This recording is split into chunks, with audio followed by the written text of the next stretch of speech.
Good evening, everyone. Welcome again to our Hope in the Darkness. We're delighted to have you joining with us again, just as we continue to hear from each other and want to encourage and pray for each other, and just together as a church, just share what it is our hope and our promise in Jesus Christ and how that's with us through these real experiences. We're delighted that Daniel's able to come along. Daniel Fulton is going to share with us tonight. So, hi, Daniel. Hello. Good, Daniel. Thanks for being here. And so Daniel's going to share with us just a wee bit of his hope in the darkness. So, Daniel, do you want to just tell us a bit about what's happening with you at the minute and what you're doing in life and what's going on right now? Well, I've just finished my first year at Greenmount there. I was supposed to finish the end of May, started June, but I've been off now for nearly 3 months, maybe a couple of weeks before the lockdown actually started. Since I've been off Greenmount, I've had to do some assignments and I've had the exams to do. The assignments they weren't too easy because some of the stuff that was on the assignments that we had to do, we weren't taught it because we had two months less of teaching than we were supposed to have. Thankfully now the lectures was good to us. They had put the teaching PowerPoints on the online for us to go and have a look at, help us complete the assignments and the exams. The exams weren't too bad because the way they were structured, we were given 3 weeks to do them. So I could do them whenever it suited me. You didn't have a set time to do them. But so that suited me all right. With no rush to get them done. Still got going at the last minute, obviously, but sure. So just got my results there yesterday and passed them all, so all going well there.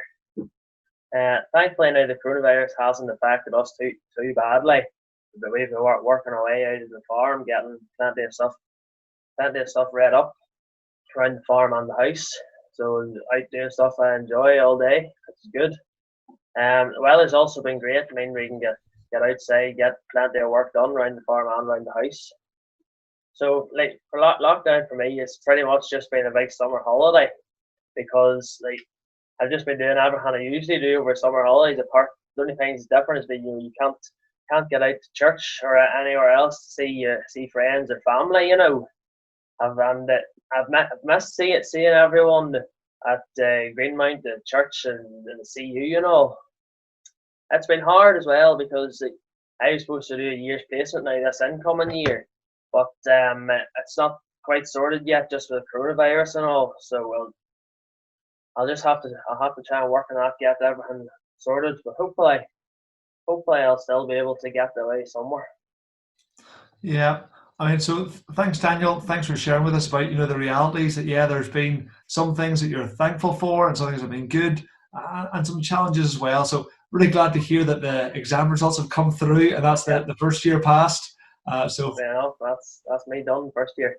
onwards and upwards from there. That's Um, it. but yeah, it's brought a lot of uncertainty to lots of our lives and lots of disappointment. Things people Yeah, were planning or hoping to do have been turned upside down. Kind of thinking about all that, then, how have you known God with you or seen God at work through all of this? Well, I know that God's been with me every day, keeping us safe from the virus.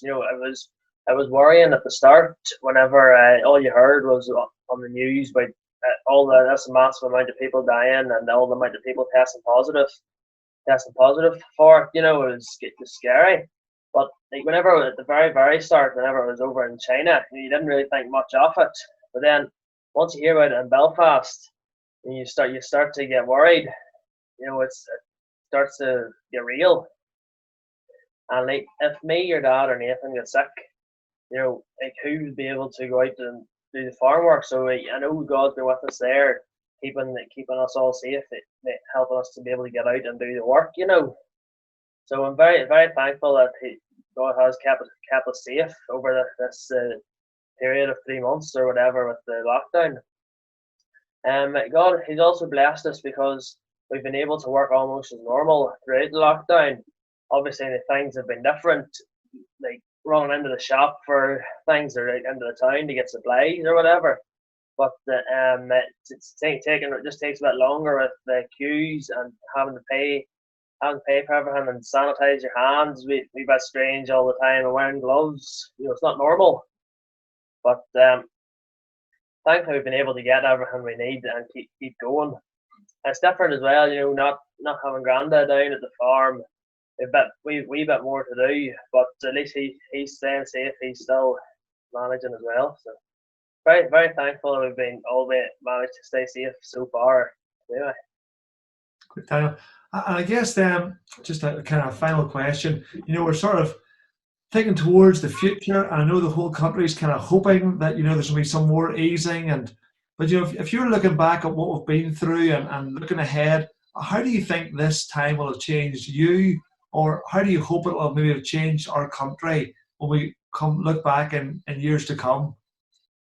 Well, it's changed me because it's made me personally realise how quickly life can be taken. At the start, I just thought it was like this is more the elderly people targeted with the virus, but now we're seeing everyone, all ages is dying from it, and it's just like you just think it's how easily you could die from it. There's also been quite a lot of farm tragedies during the past few weeks. You've heard Northern Ireland there, there's been 3 or 4 different deaths on farms just over the past 3 weeks, and it just shows you just how easily things can happen. It's taught me that you can't take anything for granted. You can't take tomorrow for granted. You don't know if it's going to come. Even though the coronavirus hasn't affected me personally, it's made me more aware of what other people are going through and how necessary it is to pray for other people's needs and their situations. This pandemic has also shown me that I need to seek God's guidance.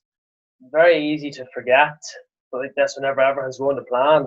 But as I said with my placement, I'm very uncertain at the minute. So just praying that God would help me get something sorted, or maybe open up a door for me that I can go on proceed with my placement this year. And as for our country, I don't really know how it's going to change it, to be honest with you. But I hope that it'll make people see just how quickly their life could end, even if they seem healthy and well.